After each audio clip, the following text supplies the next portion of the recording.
लिखा है hash include P triple dot H, ये हमने लास्ट क्लास में हेडर फाइल डिफाइन की थी, इसको हमने इंक्लूड किया है। उसके बाद hash include GCD underscore Euclidean dot H, ये हमने पहले चैप्टर नंबर 3 के अंदर हमने डिफाइन किया था, जहाँ पे हम GCD निकाल रहे थे, वहाँ पे ये हेडर फाइल हमने डिक्लेयर की थी वहाँ पे। तो उस हेडर फाइल को हम यहाँ पे यूज करेंगे, क्योंकि हमें GCD ऑफ ABC वो मुझे 1 चाहिए है। सो चेक करने के लिए, GCD चेक करने के लिए मुझे GCD underscore Euclidean dot H header file की मुझे आवश्यकता है। तो उसको मैंने यहाँ पे ऐड कर लिया है। और तो कैसे डिफाइन करेंगे, ये आपका क्लास का नेम है, class name, scope resolution operator, उसके बाद आपका जो कंस्ट्रक्टर का नेम है, मेथड का नेम है, वो है आपका पी ट्रिपल, जो कि 2 आर्गुमेंट्स लेगा, long M comma long N. And उसके अंदर हमने क्या स्टोर किया है, क्योंकि हमें पाइथागोरियन ट्रिपल्स नंबर चाहिए थे, जो कि आपके इस फॉर्म के होते हैं, कुछ होते हैं इस फॉर्म के, M square minus N square 2mn and comma M square plus N square. तो ABC जो थे आपके 3 लॉन्ग डेटा टाइप के वेरिएबल्स थे, वो हमने यहाँ पे हेडर फाइल के अंदर हमने इनको डिक्लेयर करवा चुके हैं प्राइवेट सेक्शन के अंदर। सो आई कैन यूज ABC। तो मुझे यहाँ पे डिफाइन करने की आवश्यकता नहीं है, इसको मैं दोबारा डिफाइन नहीं करूंगा कि ये मेरा डबल डेटा टाइप का है या लॉन्ग डेटा टाइप का है। ये हम पहले ही डॉट एच के अंदर हमने डिफाइन कर चुके हैं कि ABC जो है आपके लॉन्ग इंटीजर है, लॉन्ग इंटीजर डेटा टाइप के एलिमेंट्स है। सो A जो है, यहाँ पे हम A के अंदर जो वैल्यू स्टोर कराएंगे वो हमने यहाँ पे स्टोर की है 2mn। B के अंदर हमने जो वैल्यू स्टोर की है वो हमने स्टोर की है m स्क्वायर माइनस का n स्क्वायर, और C के अंदर जो है वैल्यू हम स्टोर कराएंगे m square plus n square. जो भी आप आर्गुमेंट यहाँ पे पास करेंगे लॉन्ग m एंड n, उनकी हेल्प से हमने ABC के अंदर वैल्यू स्टोर करा दी है यहाँ पे। उसके बाद हमने लिखा reduce without any argument, and ये हमने इसको कर दिया टर्मिनेट। तो ये जो रिड्यूस आपका जो मेथड है, ये हमने यहाँ पे डिफाइन किया था with in the private class. ये आप यहाँ पे देख सकते हैं, ये हमने यहाँ पे लिखा था void reduce। void reduce आपका जो मेथड है, यहाँ पे हमें देखना था कि जो आपके ABC की जो ट्रिपल जो आपके एलिमेंट है, पाइथागोरियन ट्रिपल जो एलिमेंट्स हैं, वो आपके a square plus b square plus equal to c square, इस कंडीशन को सेटिस्फाई करेंगे। एंड आल्सो ABC की वैल्यू जो होगी वो आपके नॉन नेगेटिव होंगे, ABC are non negative integers. a is greater than equal to 0, तो ये यहाँ पे आप आ चुका है, but a has to be less than equal to b has to be less than equal to c। ठीक है, तो ये आपका नॉन नेगेटिव हो गया, और ये आपका नॉन डिक्रीजिंग ऑर्डर के अंदर हो गया। एंड GCD ऑफ ABC मुझे क्या चाहिए, ABC का GCD मुझे चाहिए 1। तो ये चीजें हमें यहाँ पे हैंडल करनी है void reduce मेथड के अंदर। सो अगर तीनों क्वांटिटी अगर आपके पास 0 है, then we have nothing to do with this. उसके बाद अब आपके पास, क्योंकि जो C की वैल्यू है वो है आपके पास a square plus b square, तो a स्क्वायर जो है वो अभी आपका नॉन नेगेटिव होता है, b square is also known negative, therefore दोनों का जो सम आएगा, their sum will also be greater than equal to 0, that is c square will be greater than equal to 0। so this implies c has to be non negative। तो c की value तो हमेशा मेरे पास non negative रहेगी। a और b को check करना है कि a और b नेगेटिव तो नहीं है। अगर नेगेटिव है तो हम उनको नॉन नेगेटिव कराएंगे। नॉन नेगेटिव बनाने के लिए हमें क्या करना पड़ेगा, उसको माइनस से रिप्लेस कर देंगे हम। तो ये काम हम यहाँ पे करेंगे। if a is negative then we can replace a by minus of a, and similarly if b is negative then b is replaced by minus ka b। so c is always greater than equal to a and c is always greater than equal to b। But क्या ये condition हमेशा satisfy होगी, तो इसका मुझे take care करना पड़ेगा यहाँ पे। तो यहाँ पे अगर a less than equal to b है then it's good, otherwise means a की वैल्यू आपके पास बड़ी होगी, a की वैल्यू बड़ी होगी b से। सो इन दिस केस मुझे क्या कराना पड़ेगा, ए और बी को मुझे स्वैप कराना पड़ेगा। तो स्वैप कराएंगे तो हमारे पास बी इधर आ जाएगा और ए इधर आ जाएगा। तो ये आपका ये कंडीशन आपको सेटिस्फाई करेगा। तो इस फॉर्म में आपका आ जाएगा। So if A is greater than B then मुझे क्या कराना है, स्वैप कराना है। स्वैप कराने के लिए मैंने क्या किया, यहाँ पे एक लोकल वेरिएबल हमने डिफाइन कर लिया जिसका नाम है TMP, यानी टेम्पररी वेरिएबल है, जो कि लॉन्ग डेटा टाइप का होगा। और अंदर हमने ए की वैल्यू हमने क्या की है, इनिशियलाइज कर दी है। अब ए के अंदर हम बी की वैल्यू स्टोर करा देंगे और बी के अंदर हम वापस से टेम्परेरी की जो है वैल्यू हम यहाँ पे स्टोर करा देंगे। तो अब ए के अंदर जो है बी की वैल्यू स्टोर हो गई और बी के अंदर ए की वैल्यू स्टोर हो गई। So A and B are interchange with each other. तो यहाँ पे हमने ये ऐसे इफ कंडीशन के अंदर हमने एग्जीक्यूट किया है। अब जो फाइनली अब नॉन नेगेटिव भी हो गए हैं, A is less than equal to B is less than equal to C, ये वाली कंडीशन भी आपकी हो गई है। अब जो फाइनल जो आपकी स्टेटमेंट जो आपकी कंडीशन बचती है वो बचती है कि GCD of A comma B comma C has to be 1। तो इसके लिए हमने लास्ट क्लास में बताया था कि पहले हम क्या करेंगे, डी हम GCD of A comma B हम लेंगे और ए बी सी को हम क्या करेंगे, नॉर्मलाइज कर देंगे यानी कि डिवाइड करेंगे बाय डी। तो वो हम यहाँ पे करेंगे। So make sure A B C are relatively prime. तो long D equal to GCD of A comma B, ये हमने जीसीडी निकालेंगे ए कॉमा बी का with the help of Euclidean algorithm जो कि हमने हेडर फाइल जो है प्रोवाइड की है स्टार्टिंग में, जीसीडी अंडरस्कोर यूक्लिडियन। तो वो आपका जीसीडी निकाल के आपका डी के अंदर स्टोर करा देगा। और अब हम क्या करेंगे, ए को हम डिवाइड करेंगे बाय डी से, बी को हम डिवाइड करेंगे बाय डी से एंड सी को हम डिवाइड करेंगे बाय डी से। तो ये वैल्यू जो है ए बी सी के पास अब आ जाएगी। तो अभी हमारे पास ए बी सी था, अब जो ए बी सी की जगह हमारे पास जो वैल्यू हो जाएगी वो हो जाएगी A by D, B by D and C by D. तो जो ग्रेटेस्ट कॉमन डिवाइजर था उसे हम डिवाइड करेंगे। तो ये आपको वेरीफाई करेगा कि जीसीडी ऑफ जो नंबर्स आएंगे ए बी सी, क्योंकि ए बी सी के अंदर ही है हमारे पास, ए के अंदर मैंने इसको स्टोर कराया, बी के अंदर इसको, सी के अंदर इसको स्टोर किया है। तो ये पहले कंडीशन हम चेक कर चुके हैं और उसके बाद ये भी कंडीशन जो आपकी सेटिस्फाई हो जाएगी। पी ट्रिपल आपका कंस्ट्रक्टर है, बाय डिफॉल्ट हमने इसको डिफाइन कर दिया A equal to B equal to C equal to 0 in the header file. उसके बाद पी ट्रिपल ये आपका सेकंड कंस्ट्रक्टर है, इसको हमने डॉट सीसी के अंदर डिफाइन किया है। अब ये आपका गेट ए जो आपका जो पी ट्रिपल नंबर है ए बी सी और ए की वैल्यू गेट ए, हम यहाँ पे ए की वैल्यू रिटर्न करा देंगे। सिमिलरली गेट बी, बी की वैल्यू हम रिटर्न कराएंगे, गेट सी यहाँ पे हम सी की वैल्यू रिटर्न करा देंगे। अब की बार हमने यहाँ पे हेडर फाइल के अंदर ही इनको डिफाइन कर दिया है, ना कि डॉट सीसी के अंदर। तो यहाँ पे हमें पॉइंट डॉट डॉट लगाने की आवश्यकता नहीं है अगर आप क्लास के अंदर ही डिफाइन कर रहे हैं। तो हमें चेक करना है कि दो आपके पास पाइथागोरन ट्रिपल नंबर है, से आर एंड पी। अब मुझे चेक करना है कि आर की वैल्यू जो है वो लेस देन है पी से। तो दो पाइथागोरन ट्रिपल नंबर हैं और जो पाइथागोरन ट्रिपल नंबर आर क्या लेस देन है पी से, ये हमें चेक करना है। तो इसके लिए हम क्या करेंगे, A1 B1 C1 है, यहाँ पे A2 B2 C2 है। तो ये लेस देन हमें चेक करना है इस नंबर से। तो सबसे पहले हम चेक करेंगे क्या C1 की वैल्यू जो है लेस देन है C2 से। अगर C1 की वैल्यू बड़ी आ गई C2 से तो हम बोलेंगे कि ये जो है R1 जो R आपका पाइथागोरन ट्रिपल नंबर है वो लेस देन नहीं है, यानी कि विल रिटर्न फॉल्स वैल्यू। तो ये हम यहाँ पे करेंगे कि अगर if C is greater than dat.c then we will return the false value। उसके बाद अगर ये कंडीशन सेटिस्फाई नहीं होती है यानी ग्रेटर देन नहीं है, तो आपके पास दो कंडीशन होंगी, या तो लेस देन होगा, लेस देन हो सकता है, और या इक्वल टू भी हो सकता है। तो अगर आपके पास C1 की वैल्यू जो है C2 के इक्वल हो जाती है, ठीक है, या C1 की वैल्यू लेस देन हो गई C2 से, देन हम बोल देंगे कि आपका जो पाइथागोरन ट्रिपल नंबर R है वो आपका लेस देन है P से, यानी कि ट्रू वैल्यू हमें मिलेगी यहाँ पे इस केस में। So if C1 is less then यानी कि C1 is less than C2 then we will return the true value। तो वो हमने यहाँ पे लिखा है if C is less than dat.c then we will return the true value। And उसके बाद अगर B1 की वैल्यू लेस देन है B2 से, देन हम बोलेंगे कि आपका जो R है वो लेस देन है P से, then in that case we will return the true value, otherwise we will return false।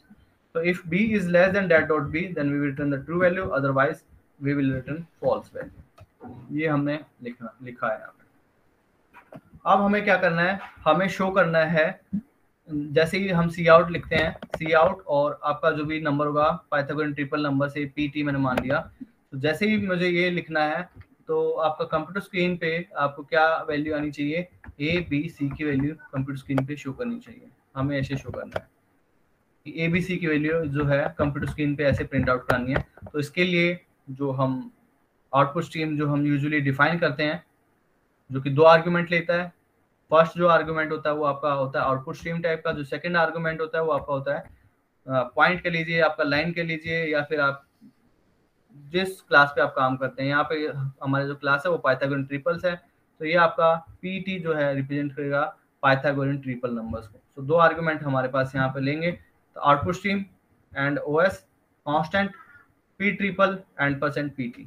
तो जैसे ही इसको मैं कॉल करूंगा तो ये आपका सी आउट हो जाएगा यहाँ पे, क्योंकि कॉल बाय रेफरेंस है, और पीटी जो है आपका जो भी आप यहाँ पे लिखेंगे वो आपका एग्जैक्ट वैल्यू पे काम करेगा पीटी।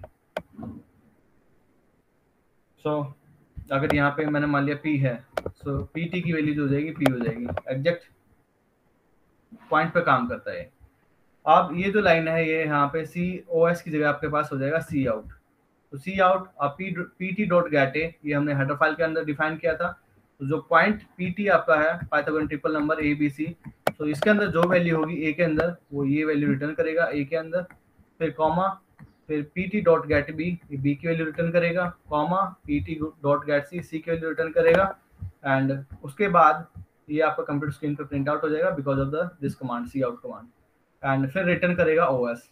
ओएस अब आपका था सी आउट, तो हम सी आउट को रिटर्न कराएंगे। जैसे अगर इसके बाद भी कुछ कमांड है यहाँ पे, फॉर एग्जांपल एंडल है, तो अब आपका ये हो जाएगा, क्योंकि हमने रिटर्न किया है ओएस, तो रिटर्न सी आउट, और अब ये काम करेगा जो आपका जो नेक्स्ट कमांड होगी उसके बाद, तो एंडल पे सी एंडल इस पे काम करेगा। इसकी जगह और कुछ भी आपकी कमांड हो सकती है। इसको चेक करना है जो हमने मेथड डिफाइन किए हैं क्या वो सही काम करते हैं। तो इसके लिए हमने एक तीसरी फाइल बनाई है p-triple.cpp। तो यहाँ पे लाइन नंबर 1 में हमने p-triple.h हेडर फाइल इंक्लूड की है, p-triple.cc जिसको भी हमने इंक्लूड किया है। उसके बाद हैश इंक्लूड आयोस्ट्रीम सी आउट सी इन के लिए, एंड हैंडल के लिए भी हम इसको यूज करेंगे। उसके बाद लाइन नंबर 4 में हमने लिखा है हैश इंक्लूड सी मैथ, जो आपके मैथमेटिकल फंक्शंस होते हैं उनको एक्सेस करने के लिए हमने ये हेडर फाइल का यूज किया है। उसके बाद हमने लिखा है हैश इंक्लूड एल्गोरिथम। ये हमने क्यों लिखा है, ये अब आपका आएगा एक फंक्शन आएगा शॉर्ट, उसको एक्सेस करने के लिए हमने ये हेडर फाइल यूज की है। शॉर्ट का मतलब है कि अगर आपके पास कोई भी एरे है, फॉर एग्जांपल यहाँ पे 2 है 3 है एंड 1 8 कुछ इस टाइप से आपके पास एलिमेंट है, तो मुझे शॉर्ट करना है। शॉर्ट का मतलब है कि आपको सबसे पहले शॉर्ट करेंगे इस, ये आपका वेक्टर मान लीजिए, मैट्रिक्स मान लीजिए, रो वेक्टर, तो इसको मुझे क्या कराना है, शॉर्ट कराना है। शॉर्ट का मतलब होता है जो सबसे पहले स्मॉलेस्ट वैल्यू आएगी, फिर उसके बाद नेक्स्ट वैल्यू, फिर उसके बाद नेक्स्ट इंक्रीजिंग वैल्यू, इस फॉर्म में हमें शॉर्ट कराना है। तो उसके लिए हमने एल्गोरिथम हेडर फाइल का हमें यूज करना पड़ेगा। आप एक पाइथागोरन ट्रिपल नंबर्स जो हैं सीक्वेंस फाइंड आउट करना चाहते हैं, कहाँ तक, जब ये कंडीशन तो हम सेटिस्फाई कराते ही हैं, और ये इसकी जो वैल्यू होगी मैक्सिमम वैल्यू होगी वो लेस देन इक्वल टू होगी एन, कैपिटल एन, जो आप वैल्यू देना चाहते हैं, यानी कि 1 लाख 1000 100 इतने नंबर तक, यानी कि मैंने मान लिया अगर एन की वैल्यू है 1000, सो 1000 तक के तक हमें इस टाइप के Pythagorean triple number find out करना है। तो आपको एन की वैल्यू स्पेसिफाई करनी पड़ेगी मेन, और इसके बाद हमने लिखा है पी ट्रिपल स्टार टेबल। ये आपका जो स्टार है वो आपका एरे को रिप्रेजेंट करता है और एक पॉइंटर। तो P triple star and table, तो यहाँ पे हमने क्या किया है, एक टेबल जो है डिक्लेयर कराई है जिसका जो नाम है, जिसका जो डाटा टाइप है वो आपका है पी ट्रिपल, और स्टार जो है वो रिप्रेजेंट करता है, एरे को रिप्रेजेंट करता है। उसके बाद हमने लिखा है लॉन्ग एन, ये क्या करेगा, अपर bound of the triple number, इसके लिए हमने लिखा है लॉन्ग एन, इसको आपको प्रोवाइड कराना है। तो ask the user for N, cout please enter N, that is the upper bound on the triple numbers, on the triples, and C in n। तो आपको कंप्यूटर की कीबोर्ड की help से आपको कैपिटल एन की value provide करनी पड़ेगी। तो अगर आपने एन की value less than equal to 0 दे दी है तो हम रिटर्न कराएंगे 0।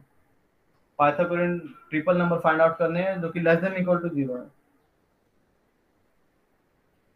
पाइथागोरन ट्रिपल नंबर तो हमें नॉन नेगेटिव इस फॉर्म में चाहिए, और आपने n की वैल्यू 0 दे दी है, तो बाय डिफॉल्ट 0 0 0 है, वो आपका एक ही नंबर आएगा। तो इस केस में हमें कुछ करने की आवश्यकता नहीं है, तो n जो है वो आपका पॉजिटिव नंबर होना चाहिए। अब हमने लिखा है allocate the space for the table. जो आपने टेबल डिफाइन की थी पी ट्रिपल के नाम से, जो डाटा टाइप है पी ट्रिपल स्टार टेबल, तो यहाँ पे हमने क्या किया, एक टेबल जो है एक वेरिएबल डिक्लेयर किया था, a variable table of P triple data type. अब ये जो एरे हमने डिक्लेयर किया है, क्योंकि एरे तो आपका क्या करेगा, एक मेमोरी लोकेशन आपको प्रोवाइड करेगा। अब जो मेमोरी लोकेशन आपको प्रोवाइड की गई है टेबल के अंदर, उसके अंदर हम क्या करेंगे, एन पार्टीशन में इसको डिवाइड करेंगे। और ये आपका न्यू जो है वो आपका कीवर्ड है, दिस इज ए कीवर्ड। ये क्या काम करेगा, ये जो आपने टेबल डिफाइन की है पी ट्रिपल एन, ये आपको मेमोरी प्रोवाइड करेगा, यहाँ पे मेमोरी लोकेशन प्रोवाइड करेगा 0 से लेके n-1 तक। तो टोटल आपके पास n लोकेशन जो है क्रिएट हो जाएंगी टेबल के अंदर। ठीक है, उसके बाद हमने एक वेरिएबल डिक्लेयर किया है idx, जो कि लॉन्ग डेटा टाइप का है, और इसको हमने इनिशियलाइज किया है 0। तो ये आपका इंडेक्स है जो कि रन करेगा टेबल के लिए। जो हम आई जे हम डिफाइन करते थे, आई की वैल्यू 1 से लाई करेगा यहाँ तक, जे की वैल्यू 1 से लाई करेगा यहाँ तक, तो उसकी जगह पे हमने एक ले लिया इंडेक्स, हमने ले लिया यहाँ पे idx, जो कि टेबल की जो पोजीशन है उनको हम वेरी कराएंगे idx के थ्रू।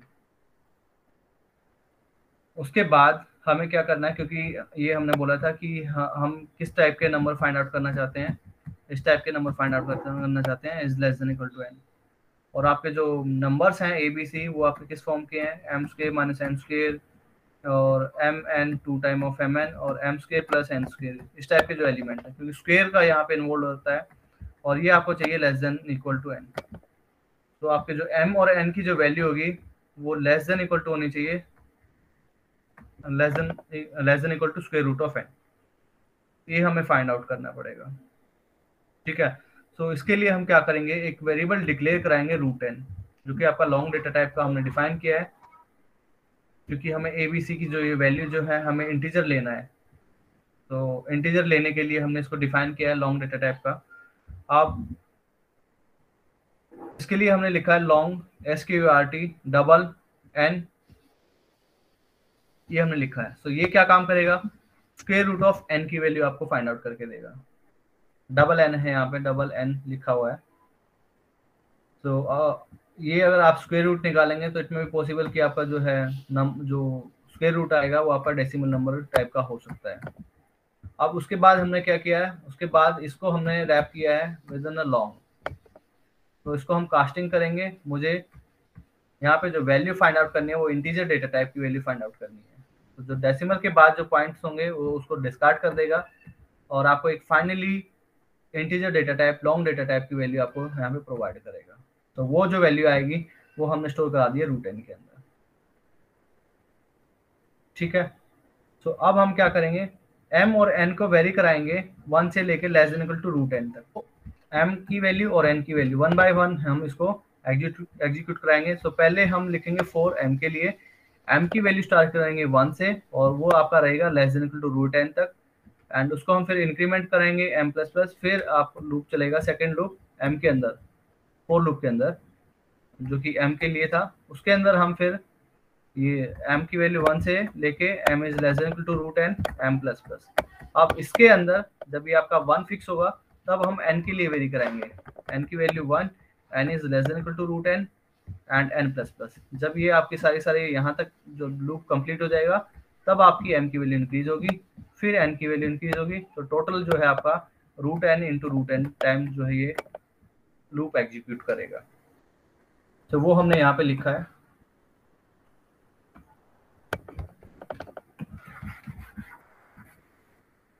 ये हमने यहाँ पे लिखा फॉर लॉन्ग m की value 1, m is less than equal to root N and m plus plus.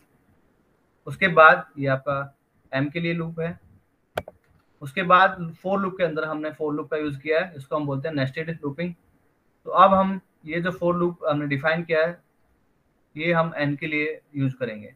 तो for long n equal 1, n is less than equal to root n, n plus plus. अब हमें क्या करना है, हमें उसको call करना पड़ेगा जो हमने यहाँ पे हेडर फाइल में डिफाइन किया था, P triple Pythagorean triple number जो है हम इसको, ये आपका कंस्ट्रक्टर था, तो बाय डिफॉल्ट ये आपका कंस्ट्रक्टर जो है एक्टिवेट होगा और किसी न किसी नंबर के अंदर इसको हम स्टोर कराएंगे। सो हमने क्या किया है, पी ट्रिपल एम कोमैन, ये एम कोमैन के लिए हमें यहाँ से वैल्यू पास होती रहेगी और जो आपका जो वैल्यू मिलेगी पाइथागोरन ट्रिपल मिलेगा यहाँ से इस कंस्ट्रक्टर के थ्रू एबीसी की वैल्यू आपके पास मिल जाएगी। जो वैल्यू आएगी वो हमने यहाँ पे पी डेटा टाइप के अंदर, पी पॉइंट के अंदर हमने यहाँ पे स्टोर करा दिया है और वो किस टाइप का है, पी ट्रिपल, यानी पाइथागोरन ट्रिपल नंबर का होगा, एलिमेंट होगा। तो 3 नंबर ये आपके होल्ड करेगा एबीसी की वैल्यू। अब मुझे क्या चेक करना है, क्योंकि मुझे चेक करना था कि a is less than equal to b is less than equal to c and that has to be less than equal to n तक। ये मुझे ऐसे नंबर फाइंड आउट करना था। सो अब हम चेक करेंगे जो फाइनल जो वैल्यू है c की वो लेस देन इक्वल टू है n से, क्योंकि मैक्सिमम वैल्यू तो यही है, उसको हम चेक कर लेंगे। So if p dot get c is less than equal to n, then हम क्या करेंगे, जो आपने टेबल जो डिफाइन की थी, इंडेक्सिंग सेट 0 से स्टार्ट हुई थी, 0 1 2 3 अप टू 5 तक जाएगा, जो कि आपका mn-1 तक जाएगा, क्योंकि यहाँ पे टोटल आपके कितने लूप चलेंगे, m इंटू एन। सो m इंटू एन माइनस का 1 तक जाएगा। तो स्टार्टिंग में जो आपकी इंडेक्सिंग जो थी idx जो है वो आपकी 0 है, हम ऊपर डिफाइन कर चुके हैं। सो if p dot get c, जो आपका ये जो वैल्यू आएगी वो चेक होगी क्या less than equal to n है। अगर लेस देन हुई तो आपका जो ये टेबल था उसमें idx की अभी वैल्यू कितनी है, 0। तो टेबल के अंदर जो 0 पोजीशन है वहां पे हम p की वैल्यू स्टोर करा देंगे। अब इंडेक्स सेट जो है हमारा idx, उसको इंक्रीमेंट कराएंगे हम 1 से। सो अब idx की वैल्यू जो है वो आपकी हो जाएगी 1। फिर आपका n की वैल्यू वेरी करेगी, फिर हम चेक करेंगे, यानी कि ये जो आपका लूप है वो ऐसे चलेगा, पहले m की वैल्यू 1 होगी, फिर n की वैल्यू यहाँ पे n की वैल्यू 1 से स्टार्ट होगा और कहाँ तक जाएगा, रूट n तक। तो यहाँ पे इतनी बार ये आपका लूप एग्जीक्यूट होगा और ये पी ट्रिपल नंबर्स जो है हम फाइंड आउट करते रहेंगे। यहाँ पे पी ट्रिपल 1,1, फिर 1,2, 1, end up to 1, root n। आप ये हम चेक करते रहेंगे हर बार क्या less than equal to n है। अगर n है तो हम यहाँ पे जो आपका पाइथागोरन ट्रिपल नंबर आएगा वो यहाँ देंगे, स्टोर कराते रहेंगे। ठीक है, जरूरी नहीं है हर बार ये आपका लेस देन इक्वल टू सी आए। तो कुछ आपके जो लोकेशन है वो आपकी खाली भी रह सकती हैं, एम्प्टी भी रह सकती हैं, क्योंकि हमें less than equal to n आएगा, ये कंडीशन जो c की value less than equal to n आएगी तभी मुझे अपडेट करानी है, अदरवाइज मुझे अपडेट नहीं करानी है। तो इट में भी पॉसिबल कि कुछ जो आपकी टेबल की जो एंट्रीज हैं वो आपकी एम्प्टी रह सकती हैं। अब हम क्या करेंगे, ये जो अब आपकी जो टेबल आई है इसको हम जो पाइथागोरन ट्रिपल नंबर्स आए हैं अब इनको हम क्या कराएंगे, शॉर्ट कराएंगे। जैसे यहाँ पे मैंने मान लिया P1 आया, यहाँ पे P2 P3 है। अब हो सकता है कि P2 की वैल्यू जो है बड़ी हो या छोटी हो, जैसे यहाँ पे हमने लिखा था 2 1 4 8 इस टाइप से लिखा था सिंगल रियल वेरिएबल में। तो ये आप यहाँ पे डिफाइन कर सकते हैं, मान लीजिए P1 पॉइंट है, P2 पॉइंट है, ये C मान लीजिए आप P1 का। तो ये आपका छोटा है और ये आपका बड़ी वैल्यू है। तो हमें इसको क्या कराना पड़ेगा, जो टेबल में जो एलिमेंट्स आए हैं इनको हमें शॉर्ट कराना पड़ेगा। तो हमें चाहिए अगर रियल वेरिएबल की हम बात करें तो इस टाइप से हमें चाहिए 1 2 4 8, तो इसको हमें शॉर्टिंग कराना पड़ेगा। तो उसके लिए हमने क्या किया है, शॉर्ट द टेबल। अब टेबल जो आपकी आई है इसको हम शॉर्ट करेंगे, और शॉर्ट कैसे करेंगे, क्योंकि आपके 2 नंबर होंगे यहाँ पे P1 P2 and so on. तो यहाँ पे जो हमने ऑपरेटर डिफाइन किया था P1 is less then P2, उसका हम यूज करेंगे शॉर्टिंग। अब हमने लिखा है short table comma table plus idx, और 2 आर्गुमेंट ये लेता है। तो सबसे पहला आर्गुमेंट है वो है आपका टेबल, एंड जो सेकंड आर्गुमेंट है वो आपका टेबल प्लस idx। तो जो आपका जो सेकंड आर्गुमेंट है शॉर्ट का वो भी आपका एक पॉइंटर है to the location of the first element. जैसे ये आपकी जो टेबल थी, मैंने मान लिया आपके पास 50 लोकेशंस तक आपकी ये फिल हो गई है, ठीक है। तो इसको शॉर्ट कराएंगे टेबल को, और ये जो आपकी जो टेबल प्लस आईडीएक्स है ये आपका 51 पोजीशन को रिप्रेजेंट करेगी, क्योंकि टेबल प्लस आईडीएक्स, टेबल क्या करेगा, लोकेशन प्रोवाइड करता है। और हमने बताया था जब हम एरे कर रहे थे, तो टेबल प्लस आईडीएक्स अगर मैं लिखता हूँ तो जो ये टेबल की जो आपकी जो लोकेशन होगी उसकी लोकेशन में 1 ऐड कर देता है। नेक्स्ट जो वैल्यू, जैसे यहाँ पे टेबल अगर 0 है यहाँ पे, तो अगर मैंने लिखा प्लस आईडीएक्स तो 1 से वैल्यू इंक्रीमेंट हो जाएगी, यानी टेबल 1 के अंदर ये वैल्यू हमें बताएगा। शॉर्ट जो पहला है वो आपका टेबल का नेम होगा, जिसको आपको शॉर्ट आउट करना है, शॉर्टिंग करनी है। उसके बाद ये है आपका टेबल नेम सेम प्लस, आप यहाँ पे हमने लिखा नंबर ऑफ एलिमेंट्स, या जो आईडीएक्स जो है वो आपका रिप्रेजेंट करता है नंबर ऑफ एलिमेंट्स को, नंबर ऑफ एलिमेंट्स। और ये आईडीएक्स क्या है यहाँ पे, जब यहाँ पे आप देखेंगे कि जब ये आपका फोर लूप जब एग्जीक्यूट हुआ था, यहाँ पे ये आपका फोर लूप जब है यहाँ पे एग्जीक्यूट हुआ है, तो आईडीएक्स ये हमने क्या किया है यहाँ पे, ये आपका इंडेक्सिंग सेट था टेबल के लिए, टेबल की इंडेक्सिंग सेट ये वेरी करा था। स्टार्टिंग में आप हमने 0 डिफाइन किया यहाँ पे। उसके बाद अगर वैल्यू इंक्रीमेंट होती है, जैसे यहाँ पे अगर ये कंडीशन अगर सेटिस्फाई करती है, यानी कि मेरे को पाइथागोरन ट्रिपल नंबर मिल जाएगा, तो हम यहाँ पे एक स्टोर कराएंगे P1, और ये मुझे एक वैल्यू इंक्रीज करा देगा आईडीएक्स की वैल्यू, तो यहाँ पे मुझे मिलेगी 1। मान लीजिए ये भी आपका आ गया है यहाँ पे, सो पाइथागोरन ट्रिपल नंबर आ गया 2, तो आईडीएक्स की वैल्यू इंक्रीज हो जाएगी। तो फाइनली मैंने मान लिया कि यहाँ तक ही हमारा रन हुआ, आईडीएक्स की वैल्यू आई, और उसके बाद ये आपका लूप जो है टर्मिनेट हो गया। तो आईडीएक्स की वैल्यू तो यहाँ पे इंक्रीज हो जाएगी 2 से, आईडीएक्स की वैल्यू तो इंक्रीज हो जाएगी यहाँ पे, जैसे ये आया तो इंक्रीज हो चुकी है, बट उसके बाद ये आपका लूपिंग जो है कंप्लीट हो गई है, तो आईडीएक्स की वैल्यू 1 ज्यादा है,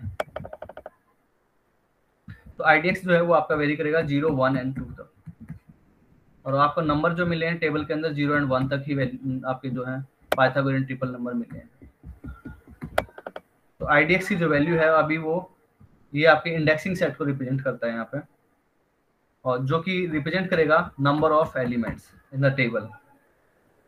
तो ये जो होगा वो 1 ज्यादा होता है यहाँ पे आईडीएक्स की वैल्यू। तो अगर हम लिखते हैं यहाँ पे टेबल आईडीएक्स लिखते हैं, तो जो आईडीएक्स जो लोकेशन होगी इंडेक्सिंग सेट की, उसकी वैल्यू ये यहाँ पे एक्सेस करता है।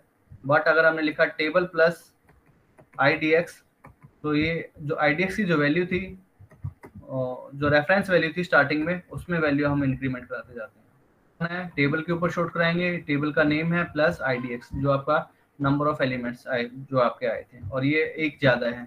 टेबल के अंदर जो इतने एलिमेंट आए थे, मैंने मान लिया 0 पोजीशन पे आया और 1 पोजीशन पे आया, बट ये आपका इंक्रीमेंट हो चुका है, अब ये वैल्यू आपके पास नहीं आई है, तो यहाँ पे एक वैल्यू जो है ज्यादा है, तो वो वैल्यू टेबल प्लस आईडीएक्स एक वैल्यू जो है उसको ज्यादा वैल्यू को रिप्रेजेंट करेगी, यानी कि ये आपका 2 है, तो टेबल जिसको आपको शॉर्ट आउट करना है वो कहाँ से स्टार्ट होगा, 0 से स्टार्ट होगा। सो 0 से 1 तक तो ये हमें चेक करेंगे, और ये जो नंबर होगा वो इस पोजीशन को रिप्रेजेंट करेगा 2 को, जो आपकी नेक्स्ट वैल्यू। टेबल आपकी कंप्लीट हो चुकी है, और टेबल कंप्लीट होने के बाद जो आपका नेक्स्ट जो मेमोरी बचती है उसकी वैल्यू को ये रिप्रेजेंट करता है। प्रिंट आउट कराना है जो आपके टेबल्स के अंदर जो टेबल आपके पास आई है, मैंने मान लिया यहाँ पे P1, P2, P3, P जो भी मान लिया, P के मान लिया आपने यहाँ पे। ये आपके पास पाइथागोरन ट्रिपल नंबर्स बचे हैं, और ये आपकी जो नेक्स्ट मेमोरी आईडीएक्स वाली, ये जो है आईडीएक्स नेक्स्ट इंक्रीमेंट हो जाती है, यहाँ तक ही आपको पाइथागोरन ट्रिपल नंबर्स मिले। अब मुझे क्या कराना है कि जो नॉन डुप्लीकेट एलिमेंट्स होंगे टेबल में, हो सकता है कि कोई एलिमेंट जो है सेम आ जाए, तो जो नॉन डुप्लीकेट नंबर्स होंगे उनको हम क्या करेंगे, प्रिंट आउट करेंगे ऑन द कंप्यूटर स्क्रीन। तो सबसे पहले हम 0 से स्टार्ट करेंगे, 0 को हम यहाँ पे क्या करेंगे, प्रिंट आउट कर देते हैं। जो 0 लोकेशन पे जो वैल्यू होगी पाइथागोरन ट्रिपल नंबर की, उसको हम कंप्यूटर स्क्रीन पे प्रिंट आउट करा देते हैं। सी आउट टेबल 0 हैंडल। उसके बाद अब लूप चलाते हैं, यहाँ पे 1 से लेके कहाँ तक जाएंगे, आईडीएक्स लेस देन आईडीएक्स, क्योंकि आईडीएक्स की वैल्यू 1 ज्यादा थी, तो लेस देन आई की वैल्यू जो है वो के की जो वैल्यू होगी वो 1 से स्टार्ट होगी यहाँ से, और यहाँ तक जाना है हमें k तक। सो k की वैल्यू और idx जो है नेक्स्ट लोकेशन होती है यहाँ पे। सो k की वैल्यू वेरी करेगी हमारी 1 से लेके लेस देन idx तक। सो k is less then idx k plus plus, and if table k, यानी कि ये आपका टेबल 1 से स्टार्ट होगा, यहाँ पे जो मैम आपका जो नंबर होगा उसकी वैल्यू को चेक करेगा पुरानी वाली वैल्यू से। Table k is not equal to the table k minus का 1, यानी कि p2 is not equal to p1। अगर ये ट्रू होगा, यानी कि this is distinct from this one, last one से डिस्टिंक्ट है, तो हम उसको प्रिंट आउट करा देंगे, अदरवाइज हम प्रिंट आउट नहीं कराएंगे। तो ऐसे हम चेक करते जाएंगे, क्या पिछले वाले से हम कंपेयर करते जाएंगे और चेक करेंगे क्या ये डिस्टिंक्ट है तो हम प्रिंट आउट कराते जाएंगे। अब उसके बाद क्या होगा, उसके बाद जो हमने टेबल जो डिफाइन की थी यहाँ पे, उसकी जो है मेमोरी एलोकेट हो जाती है। ये मेमोरी हमने एलोकेशन कर रखी है, न्यू से हमने इसको की थी, न्यू कमांड का हमने यूज किया था। अब इसकी जो मेमोरी है टेबल के, जो हमने टेबल के अंदर जो मेमोरी एलोकेट की है, इसको हमें डिलीट करना पड़ेगा, डिलीट कराना पड़ेगा। सो डिलीट कराने के लिए आपको इसका यूज करना पड़ेगा, ये भी आपका कीवर्ड है डिलीट, स्क्वेयर ब्रैकेट के अंदर टेबल एंड रिटर्न 0, रिटर्न कराएंगे हम 0। तो हमने ऐसे इसको करना पड़ेगा। तो ये जो है आपका दो आपके कीवर्ड्स हैं, न्यू एंड डिलीट। इनका हम यूज क्यों करते हैं ये हम देखेंगे थोड़ी देर बाद में। उससे पहले हम इसको क्या कराते हैं, कंपाइल एंड रन।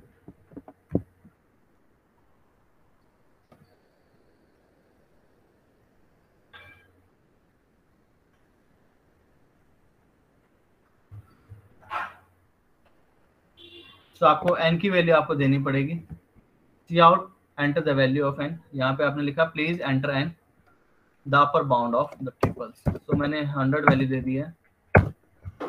आपके इसमें नंबर्स जो हैं वो आपको पाइथागोरस ट्रिपल नंबर आपको फाइंड आउट करके देगा, 0 0 1 3 4 5 एंड सो ऑन। तो इतने नंबर आपको मिलेंगे जो कि लेस देन इक्वल टू 100 है। c की value a is less than equal to b, b is less than equal to c and that has to be less than equal to 100। तो जो c की value होगी वो less than equal to 100 मुझे चाहिए थी, तो ये आपका 100 तक ही आपका जाएगा। तो ऐसे ये प्रोग्राम काम करेगा। ये हमने लिखा हुआ long prime and square bracket के अंदर हमने लिखा 10। अगर हम ऐसा डिफाइन करते हैं तो हमें क्या मिलता है, प्राइम जो होता है वो आपका एक एरे डिक्लेयर होता है जो कि 10 पोजीशन को क्रिएट करता है, जो कि इंडेक्सिंग होती है 0 1 2 3 अप टू 9 तक। ऐसे ये पोजीशन एलोकेट करता है एरे के लिए, और एरे का जो नाम है वो यहाँ पे प्राइम ये है। और इसी को मुझे एग्जीक्यूट कराना है, तो इसको मैं ऐसे भी डिफाइन कर सकता हूँ, long star prime equal to new long 10। So long star prime ये आपका क्या डिनोट करता है, स्टार आ गया, इसका मतलब पॉइंटर है या एरे है। सो प्राइम जो होगा वो आपका एक वेरिएबल होगा जो कि लॉन्ग डेटा टाइप का होगा, यानी कि प्राइम जो है वो आपका एक लॉन्ग डेटा टाइप का एक मेमोरी एलोकेट करेगा। और कैसे करेगा, न्यू का हमने यूज किया है, एंड जो प्राइम आपका जो नंबर्स है जो मेमोरी एलोकेट की है, अभी इसको हम पार्टीशन करेंगे 10 पोजीशंस में, और लॉन्ग हमने लिखा है, तो इसका मतलब जो पोजीशन जो होल्ड करेगी, जो वैल्यू होल्ड करेगी, वो खाली इंटीजर डेटा टाइप होल्ड करेगी। सिमिलरली यहाँ पे हमने लॉन्ग लिखा था, तो 0 से लेकर जो 9 पोजीशन है, टोटल 10 पोजीशन है, ये यहाँ पे आप केवल एंड केवल लॉन्ग डेटा टाइप आप पास कर सकते हैं। सिमिलरली इस केस में लॉन्ग स्टार प्राइम, तो स्टार जो है आपका रिप्रेजेंट करता है कि it is an array. So prime जिसका नाम जो होगा प्राइम होगा, सो प्राइम जो है आपका एक वेरिएबल क्रिएट हो जाएगा with which is an array.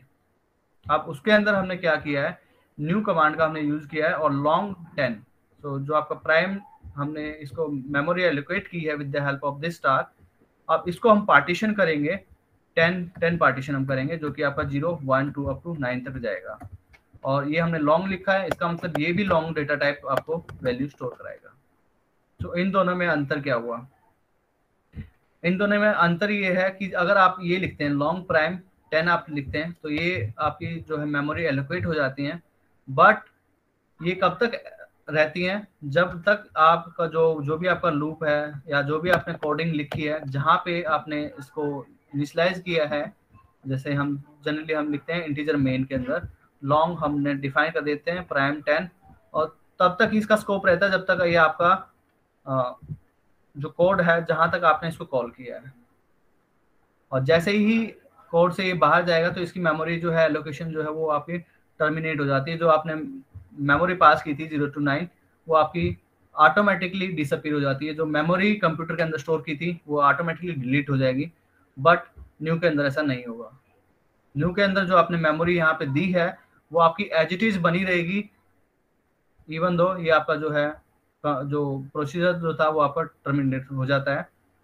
अब ये जो मेमोरी एलोकेट हो गई है इसको हमें मैन्युअली डिलीट कराना पड़ेगा। यहाँ पे ऐसा नहीं था, वो ऑटोमेटिकली डिलीट हो जाती है, यहाँ पे हमें डिलीट कराना पड़ता है। तो उसके लिए हम डिलीट कमांड का यूज करते हैं।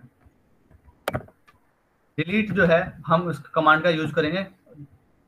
उसके बाद है कि जितनी आपने न्यू कमांड का यूज किया है, न्यू कमांड का आप यूज करेंगे मेमोरी एलोकेट कराने के लिए किसी नंबर के अंदर, तो उसकी मेमोरी को मुझे डिलीट कराना है तो डिलीट इसके साथ डिलीट का मैं यूज करूंगा।